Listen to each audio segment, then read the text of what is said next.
नमस्कार दोस्तों। मेरा नाम है विजय कुमार। आप देख रहे हैं कॉमिक्स पिटारा चैनल को। दोस्तों, हम लोग कॉमिक्स पढ़ रहे थे जहर और अमृत, जो कि बाकेलाल की कॉमिक्स है। इसका पहला पार्ट मैंने अपने चैनल पे अपलोड कर दिया है। पहले पार्ट में मैंने इस कॉमिक्स को 20 पेज तक कवर कर लिया था। अब इस पार्ट में इसकी आगे कहानी को शुरू करते हैं। लोटे में तो एक भी बूंद अमृत नहीं बचा। महाराज एक एक बूंद चाट गए। बू। किंतु बाकेलाल 20 कलश अमृत कलश कैसे बन गया? बू। नहीं नहीं, ये अमृत कलश हो ही नहीं सकता। मुच्छड़ अवश्य मेरे यहाँ तो मरेगा। बाकेलाल, मुझे भी वहां ले चलो जहां से तुम्हें ये अमृत कलश मिला था। ये मुझे नरक में से मिला था। चलोगे? गुर्र। बाकेलाल कलश लेकर वापस लौट पड़ा। खाली अमृत कलश लौटाने का बहाना बनाकर मैं वहां से चला आया हूं, ताकि उस झूठे मक्कार ऋषि को ढूंढकर इसी कलश से उसकी खोपड़ी तोड़ सकूं। घुर्र। यहीं से ऋषि खोपड़ दर्दाचार्य को मैंने वापस लौटते देखा था।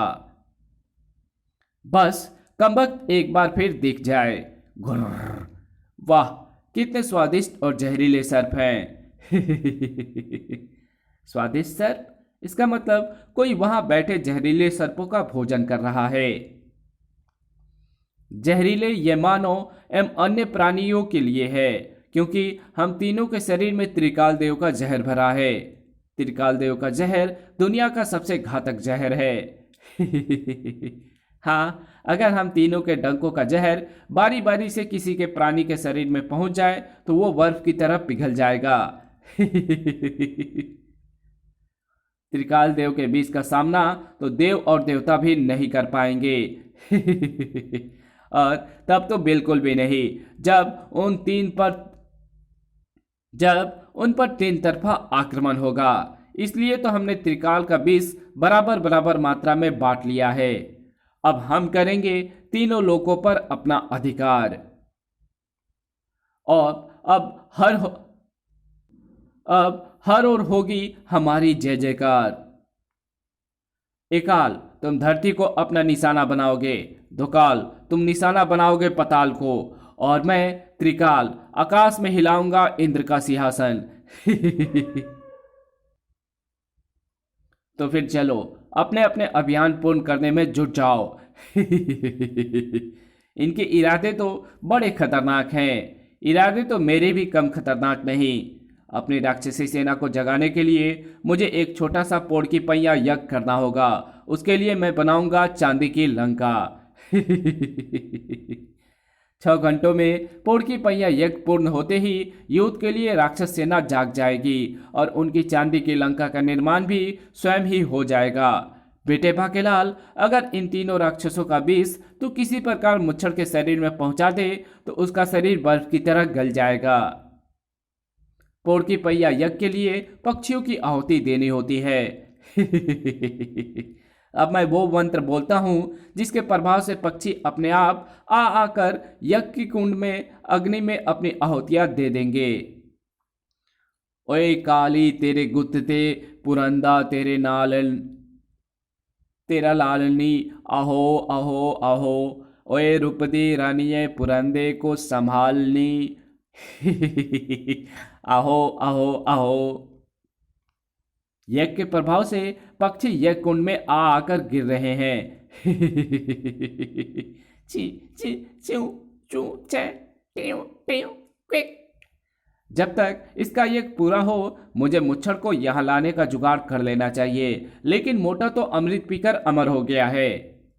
नहीं, ये बकवास है। इस कलश में अमृत नहीं हो सकता। बिसैला के खड़क की चोट विक्रम सिंह को किसी और कारण से नहीं लगी होगी। मैं तो ये सोच भी नहीं सकता कि मोटा अमर हो गया है। मुझे पूरा उम्मीद है कि त्रिकाल का जहर अवश्य ही विशालगढ़ की छुट्टी कर मुझे पूरी उम्मीद है कि त्रिकाल का जहर अवश्य ही विक्रम सिंह की छुट्टी कर देगा और विशालगढ़ का राजा मैं बन जाऊंगा।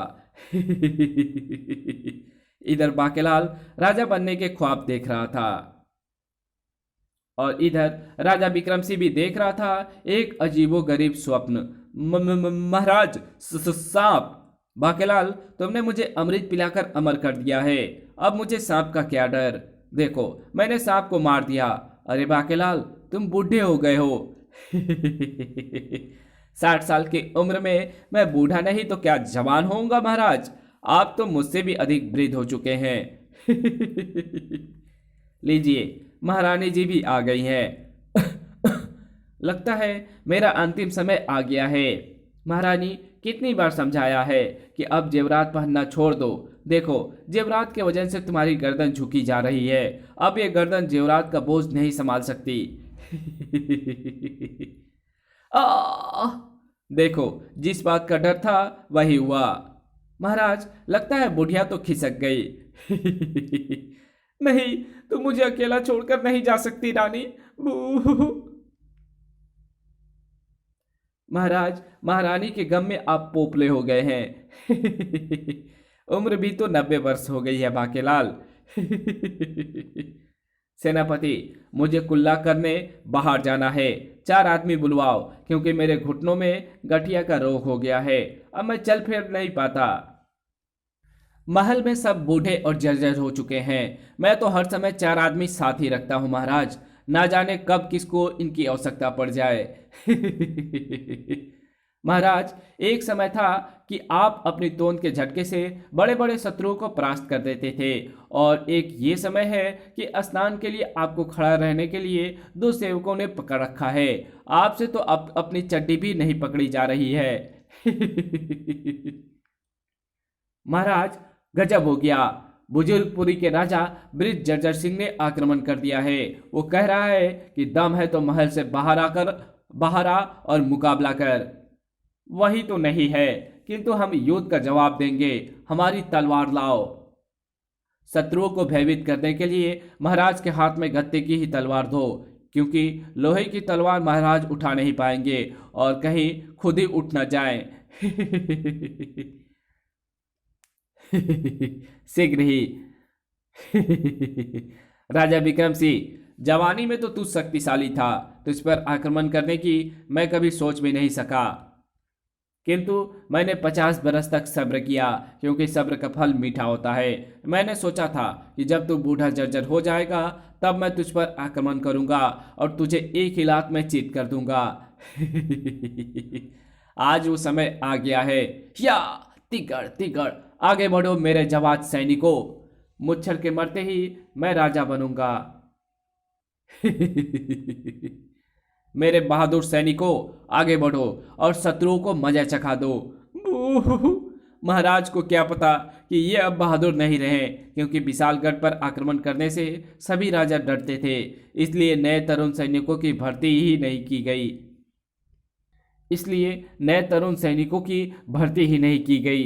ये सारे वही पुराने सैनिक हैं मेरे जमाने के, जिन्होंने खिजाब लगाकर बाल काले कर रखे हैं, पोपला मुंह छिपाने के लिए मुंह में हवा भर रखी है, और ताकतवर दिखने के लिए वस्त्रों के नीचे कपास ठूस रखी है।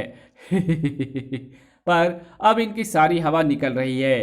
अबे धीरे मार, मुंह में दांत नहीं है। बाकेलाल, हमारे सैनिक तो मरते जा रहे हैं। अब तो एक ही उपाय है महाराज, और वो ये कि आपको एक मजबूत एवं लंबे डंडे से बांधकर शत्रु राजा के पास भेज दिया जाए, जिससे कि आप शत्रु का वध कर सकें, क्योंकि आप तो अमर हैं। आप पर शत्रुओं के प्रहार का असर नहीं होगा। हम शत्रु सैनिक का सफाया करते हैं। तभी भीषण युद्ध हुआ, मारकाट मच गई। युद्ध में विजय हुई राजा विक्रम सिंह की। तब राजा को डंडे के बंधनों से मुक्त किया गया। ये तरकीब बाकेलाल की थी। कहाँ है मेरा प्यारा बाकेलाल?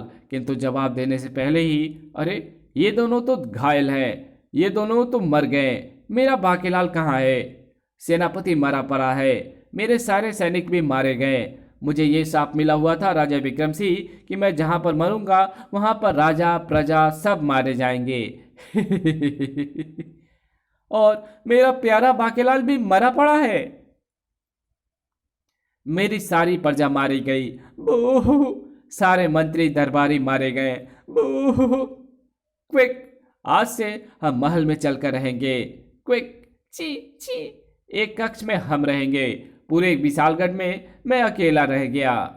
मुझे भोजन कौन बनाकर खिलाएगा? मुझे कुल्ला स्नान कौन करवाएगा? मेरे गंदे वस्त्र कौन बदलेगा? महल की साफ सफाई कौन करेगा? ये मनहूस पक्षी महल में कैसे घुस आए? इन्हें कौन भगाएगा? बू, ची ची, चपड़ चपड़। मैं पिछले 25 वर्षों से नहाया नहीं। अब तो इस कक्ष में पक्षी भी नहीं आते। कोई भूला भटका आ भी जाता है तो मेरे पास से आती भयंकर दुर्गंध से मारा जाता है। हे भगवान, मैं कब से मौत मांग रहा हूँ, मुझे मौत क्यों नहीं आती? किंतु मुझे मौत नहीं आ सकती क्योंकि मैं तो अमर हो चुका हूँ। नहीं, मुझे अमरता नहीं चाहिए। बू, मुझे मौत चाहिए। मुझे अमरता नहीं चाहिए। प्यारे बाकेलाल, कहाँ है तू? मुझे अमर नहीं होना। राजा विक्रम सिंह हड़बड़ाकर उठ बैठे। बाकेलाल, तुम जीवित हो? मरना तो तुझे है मुच्छड़ मनहूस, मैं क्यों मरने लगा? मुझे तो विशालगढ़ का राजा बनना है। महाराज, शायद आप कोई भयानक स्वप्न देख रहे थे। हाँ बाकेलाल, मैंने सचमुच एक बहुत भयंकर स्वप्न देखा है। इस स्वप्न ने मुझे अमर होने की त्रासदी दिखा दी है। बाकेलाल, तुमने मुझे अमृत पिलाकर अमर बना दिया है, किंतु मुझे अमर नहीं बनना। मुझे अमृत के प्रभाव को नष्ट करना है। बाकेलाल, कुछ भी करो, किंतु मुझे फिर से मनुष्य की सामान्य श्रेणी में लाओ। लो, कर लो बात। मैं तो यही सोचकर परेशान हो रहा था कि मुच्छर मनुष्य को किस बहाने से एकाल का विष भरा डंक लगवाऊं। मुच्छर ने खुद ही मेरी परेशानी हल कर दी। अगर मैं इसे ये बता दूं कि एकाल दोकाल त्रिकाल का विष ही अमृत के प्रभाव को नष्ट कर सकता है तो मोटा उनके डंक खाने को तैयार हो जाएगा। बाकेलाल, तुम क्या सोच रहे हो? मेरा अमरत्व समाप्त करने के लिए तुम्हें कोई ना कोई तरकीब निकालनी ही होगी। तुम्हारे भगवान शंकर तुम्हें कोई ना कोई राह अवश्य बताएंगे।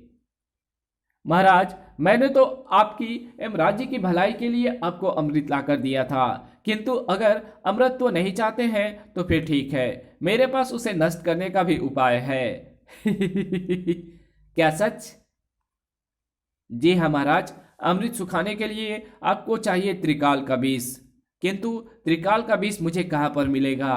त्रिकाल का विष 3 राक्षस भाइयों एकाल दोकाल और त्रिकाल के डंकों में भरा है। आपको उन तीनों के डंके झेलने पड़ेंगे। मैं डंकों की पीड़ा झेल लूंगा बाकेलाल, किंतु बुढ़ापे की पीड़ा सही ना जाएगी। तो तैयार हो जाइए महाराज।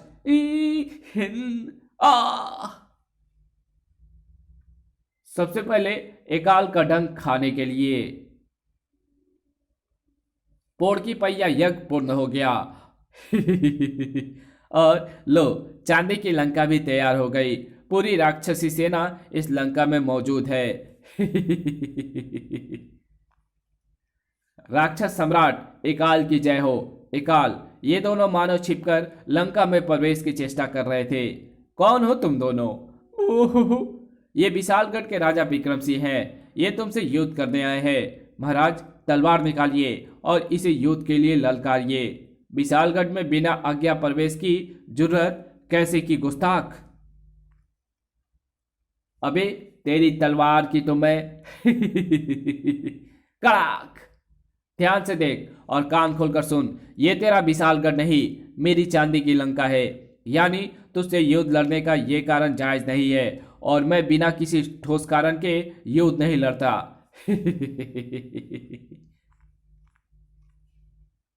जा, जल्दी भाग जा, मुझे चमगादड़ों का रक्त पीने दे। ये तो युद्ध के लिए तैयार ही नहीं हो रहा है बाकेलाल।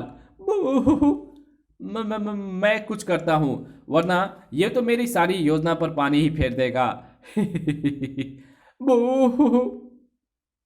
राक्षस सम्राट एकाल, तुम विशालगढ़ आकर महाराज की पत्नी रानी स्वर्णलता का हरण कर लो, जैसे रावण माता सीता को हरण करके ले गया था। फिर मैं हनुमान की तरह रानी का पता लगाने आऊंगा और यहाँ तुम मेरे नकली पूंछ में आग लगा देना। तब मैं तुम्हारी चांदी की बस्ती जलाकर खाक कर दूंगा।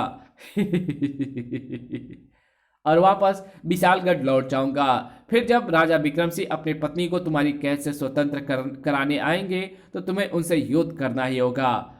तब तुम महाराज को डंक चुभोकर मार देना। बस, खेल खत्म, मुद्रा हजम। हाँ, ये तो फिर भी ठीक है, लेकिन ये काम मैं अभी नहीं करूंगा, क्योंकि मुझे इस धरती पर विजय पताका फहरानी है।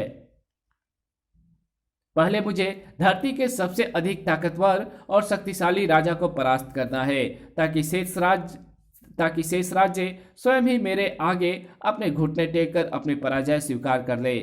ए जादुई अड़ियल टट्टू, जल्दी से मुझे धरती के सबसे ताकतवर और शक्तिशाली राजा की तस्वीर दिखा।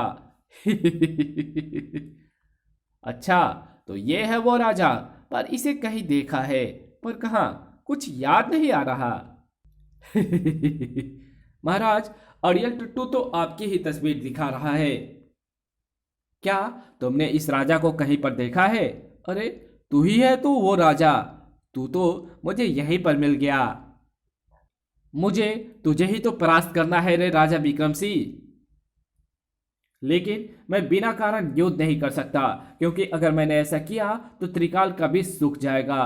थोड़ी देर पहले तेरा यह हास्य सलाहकार जैसा कह रहा था, हम वैसा ही करेंगे, ताकि युद्ध करने के लिए कारण पैदा हो जाए।